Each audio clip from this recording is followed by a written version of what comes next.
Do you know what to do against a skilled knife attacker? A skilled knife fighter is somebody who trains in Filipino martial arts is going to understand some good concepts about, well, how to murder people. In the martial arts or in the self-defense world, we have to learn how the offense is going to come in so we can learn how to hopefully learn some defense with it. So some basic ideas is they're going to stab. If a stab is successful, they're going to try and slash out. If a slash is successful, they're going to try and stab in. Now, if the attacker is good enough at getting their left hand involved, there's not a lot that you can do here. You're going to bleed, and you're going to bleed a lot. So making sure that you understand that knowing first aid is very important, especially if you're going to be training Filipino martial arts.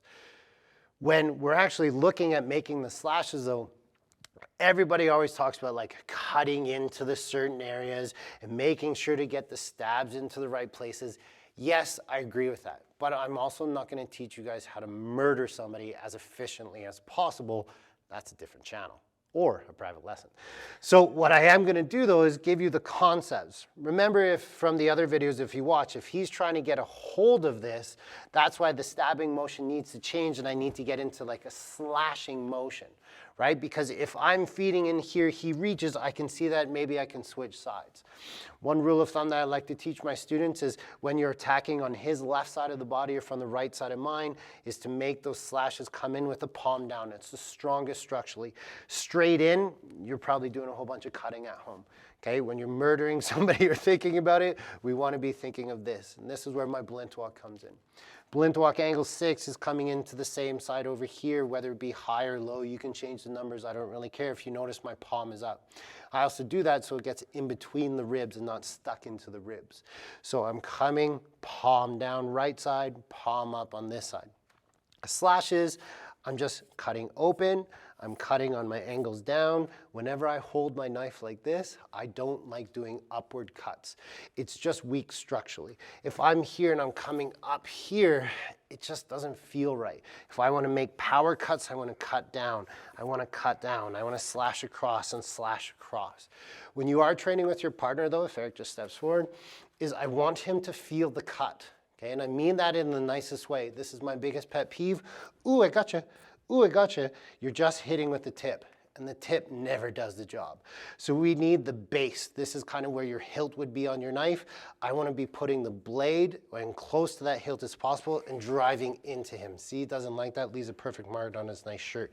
Here, same idea. When I'm thrusting, it's not a little thrust. It's thrusting so I know how it goes into the body. Obviously, don't start cutting people. What you want to be doing is training on like dead pigs, right? And carcasses and whatever you can get your hands on. But the idea is just feeling what that's like.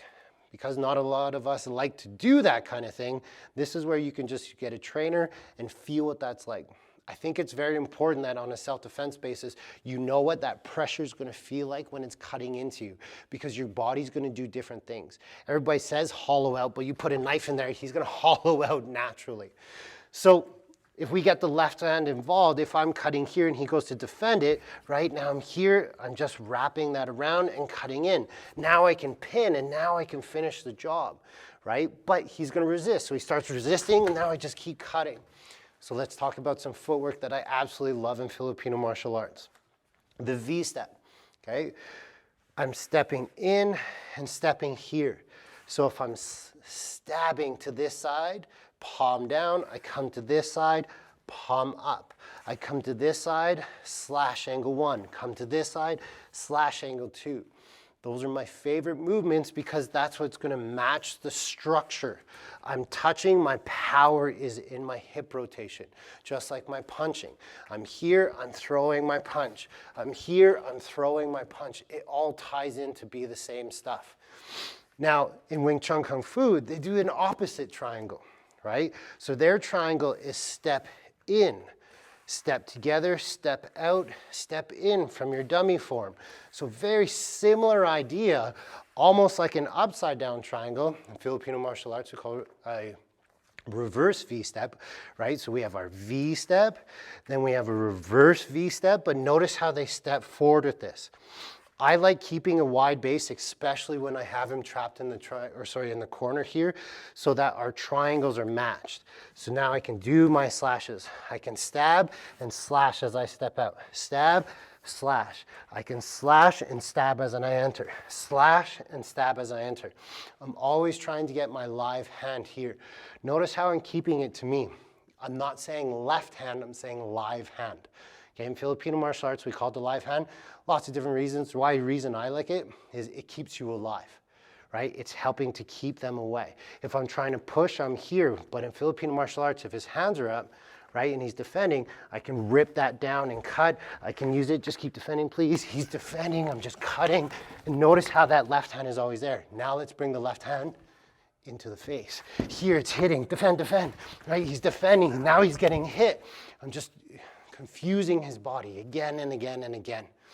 There is nothing that's going to be easy here, okay? I thought about making this video and I was like, how do I teach people that a skilled knife fighter is something you don't want to mess with? If they're intent on murdering you, like I said, you're gonna bleed a whole bunch. So train some Filipino martial arts. Get comfortable with the knife. Get comfortable with dealing with it. Pressure test your stuff. Is this gonna work? Is this not gonna work? We see a lot of like funky drills out there, like the U drill or the tappy tappy drill. You're building sensitivity, you're doing a lot of great things. Fantastic, train it.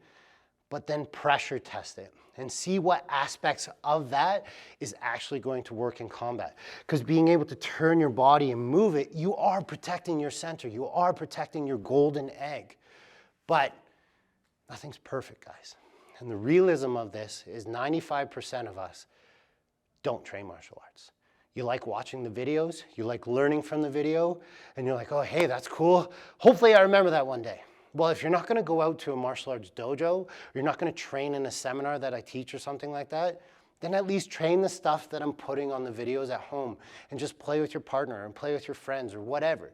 You have to do something, because against a skilled knife fighter, unless you got a gun and unless you got time to pull out your gun, you don't got a lot of time at all. And you probably are gonna wanna live at the end of the day. So that means that you should probably do some cardio and get good at running. I know there's some of you out there that say, you know, I can't run. Well, then you better goddamn well train martial arts, right? Don't have an excuse for that, right? I shouldn't run. My back is all messed up. I know I could run to safety, but tomorrow I'm gonna pay for it for sure. But at least that day, I got home safe to my family because I choose to run. I don't choose to fight. If I can avoid this situation, I avoid it. If I get surprise attack, hopefully my training kicks in enough that I can defend myself so I'm not bleeding a whole bunch, but I'm gonna bleed, and I know I'm gonna bleed, so I'm mentally preparing for that.